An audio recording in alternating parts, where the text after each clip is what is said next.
વિદ્યાર્થી મિત્રો, આજના લેક્ચરની અંદર આપણે એસઆઈ એકમ પદ્ધતિનો ઉપયોગ કરતી વખતે કયા કયા બાબતોની ધ્યાન રાખવું પડે એના વિશે વાત કરશું.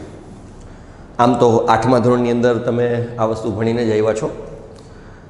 જૂના સિલેબસમાં અને સીબીએસઈને ઇન્ક્લુડ કરતા નવા સિલેબસમાં નથી, પરંતુ આપણે એને ફાસ્ટ ફોરવર્ડ શોર્ટમાં એક વખત ફરીથી જોઈ લેશું. જોઈએ તો સૌથી પહેલાં નિયમો ક્યાં ક્યાં છે, કેવી રીતે યુઝ કરવાના છે એ સમજીએ. કોઈ પણ એકમ આપણે લખવો હોય તો એકમને હંમેશા સંકેતાક્ષર અનુસાર જ લખવો જોઈએ.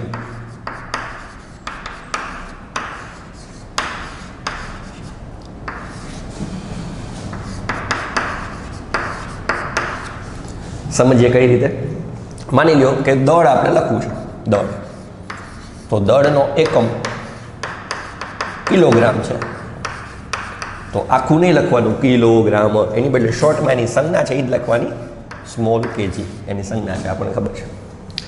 આ જ રીતે માનો કે સમયનો એકમ લખવો છે, તો સમય માટે આખું નહીં લખવાનું સેકન્ડ એવી રીતે નહીં લખવાનું, બરાબર, એની બદલે સ્મોલ એસ લખવાનું. એટલે આ સાચી પદ્ધતિ છે, આ ખોટી પદ્ધતિ છે, એ રીતે નહીં લખવાનું, બરાબર. તો આ પહેલો નિયમ થયો, એકમને હંમેશા સંકેતાક્ષર મુજબ જ લખવું. બીજો નિયમ એમાં જોઈએ. બીજો નિયમ જે છે એ છે કે સંકેતાક્ષરની વચ્ચે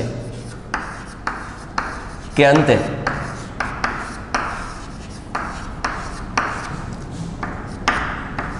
ડોટ પૂર્ણ વિરામ ન મૂકવું. એટલે કિલોગ્રામની આપણે વાત કરતા હોય તો એનો એકમ આવી રીતે નહીં લખવાનો કે ડોટ જી ડોટ, આ ખોટી મેથડ છે. અથવા કેજી ડોટ નહીં લખવાનું, આ ખોટું જ છે. કે ડોટ જી ડોટ ન લખી શકાય, કેજી ડોટ ન લખી શકાય, એની બદલે લખવું શું તો સિમ્પલ કેજી લખાય. આ સાચી મેથડ છે, બરાબર. તો બે નિયમ આપણે શીખા. હંમેશા એકમનો સંકેતાક્ષર મુજબ ઉપયોગ કરવો. બીજું, સંકેતાક્ષરની વચ્ચે કે અંતે ક્યાંય પૂર્ણ વિરામ મૂકવું નહીં, સીધું આવી રીતે કેજી જ લખવું, એટલે વાંધો ન આવે. ત્રીજો નિયમ આપણે સમજવાનો પ્રયત્ન કરીએ. એકમ બહુવચનમાં વાપરવાનો થતો હોય, એકમ બહુવચનમાં ઉપયોગમાં લેવાય ત્યારે સંકેતાક્ષર બદલાશે નહીં, સંકેતાક્ષર ન બદલાય. શોર્ટમાં અત્યારે તમારી સામે બોર્ડ ઉપર લખું છું, આનું આખું લખેલું મટીરિયલ તમને વોટ્સઅપમાં સ્કૂલેથી મળી જશે. તો બહુવચનમાં ઉપયોગ લેતો સંકેતાક્ષર ન બદલાય. દાખલા તરીકે કોઈ લંબાઈ છે L બરાબર 5 મીટર્સ એવું ન લખાય, 5m એમને જ લખાય, બરાબર. 5m ms મીટર્સ એવું લખવાની જરૂરિયાત નથી પડતી, ખાલી એને મીટર જ લખવામાં આવે છે. તો 3 નિયમ થયા. ચોથો નિયમ સમજીએ. ચોથા નિયમની અંદર શું કહે છે સમજીએ એટલે આપણને ખ્યાલ આવશે. અંશ અને છેદને, અંશ અને છેદ એક જ ગુણોત્તર સ્વરૂપે બતાવો.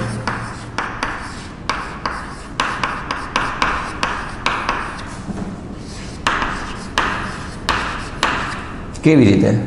તો પ્રવેગ છે, પ્રવેગના એકમની વાત કરવી હોય તો પ્રવેગનો એકમ એટલે વેગનો એકમ છેદમાં સમયનો એકમ. વેગનો એકમ આપણને ખબર છે મીટર પર સેકન્ડ, અને પાછું સમય એટલે પર સેકન્ડ. તો આને દર્શાવવા માટેની મેથડ કોઈ એમ બતાવે મીટર પર સેકન્ડ, તો આ ખોટી મેથડ છે. આને બતાવાય મીટર પર સેકન્ડ સ્ક્વેર, સાચું, અથવા બતાવાય મીટર સેકન્ડ -2 આ પણ સાચું, બરાબર. તો આ 4 નિયમ થયા. પાંચમો અને છેલ્લો સૌથી અગત્યનો નિયમ, જ્યારે વૈજ્ઞાનિકના નામ ઉપરથી કોઈ એકમ આપવામાં આવ્યો હોય તો એનો જ્યારે સિમ્બોલ સ્વરૂપે બતાવતા હોય, સંકેતાક્ષર સ્વરૂપે બતાવતા હોય, તો પહેલો અક્ષર કેપિટલ લખો. દાખલા કે બળનો એકમ છે ન્યૂટન, તો એને કેપિટલ N લખાય. અને આખું નામ લખવું હોય તો બધા લેટર જનરલી સ્મોલ રાખતા હોય, તો ન્યૂટન લખે, ન્યૂટન. આવી રીતે દબાણ માટે વાત કરીએ. દબાણનો એકમ છે પાસ્કલ, એમાં P capital A small, Pascal એની સિમ્બોલ છે. અને આખું લખવું હોય તો બધા અક્ષર સ્મોલ, PASCL, પાસ્કલ, બધા સ્મોલ લેટર આવશે, એમાં કોઈ કેપિટલ નહીં. તો આ મૂળ 5 નિયમ થયા. ફાસ્ટ ફોરવર્ડ એકવાર ફરીથી જોઈ લઈ. એકમને હંમેશા એના સંકેત મુજબ જ લખવો જોઈએ. એટલે કે દળનો એકમ કિલોગ્રામ ન લખાય, સમયનો એકમ સેકન્ડ ન લખાય. શું લખાય તો કે સ્મોલ kg, સ્મોલ s.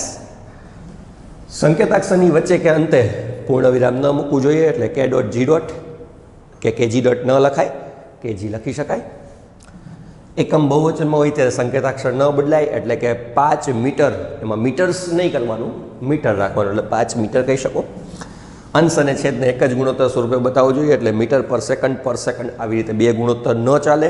એક જ ગુણોત્તર, એટલે કાં તમે એવી મીટર પર સેકન્ડ સ્ક્વેર એક વખત 8 છેદ રાખો, અથવા -2 ઘાત કરીને બતાવી શકો. અને સૌથી છેલ્લી વાત, વૈજ્ઞાનિકના નામ ઉપર હોય તો પહેલો અક્ષર કેપિટલ રાખવાનો, અથવા આખું નામ લખો તો બધા અક્ષર સ્મોલ આવશે. એટલે પહેલો સ્મોલ અક્ષર, બાકીના બધા તો સ્મોલ હોય, એટલે આપણને ખબર છે. આવી રીતે પાસ્કલમાં પણ બતાવ્યું તમને. તો આ થયા SI એકમ પદ્ધતિને ઉપયોગમાં લેવાના પ્રાઇમરી નિયમો. આના પછીના લેક્ચરની અંદર આપણે લંબાઈના માપન ઉપર ચર્ચા કરશું. ઓકે.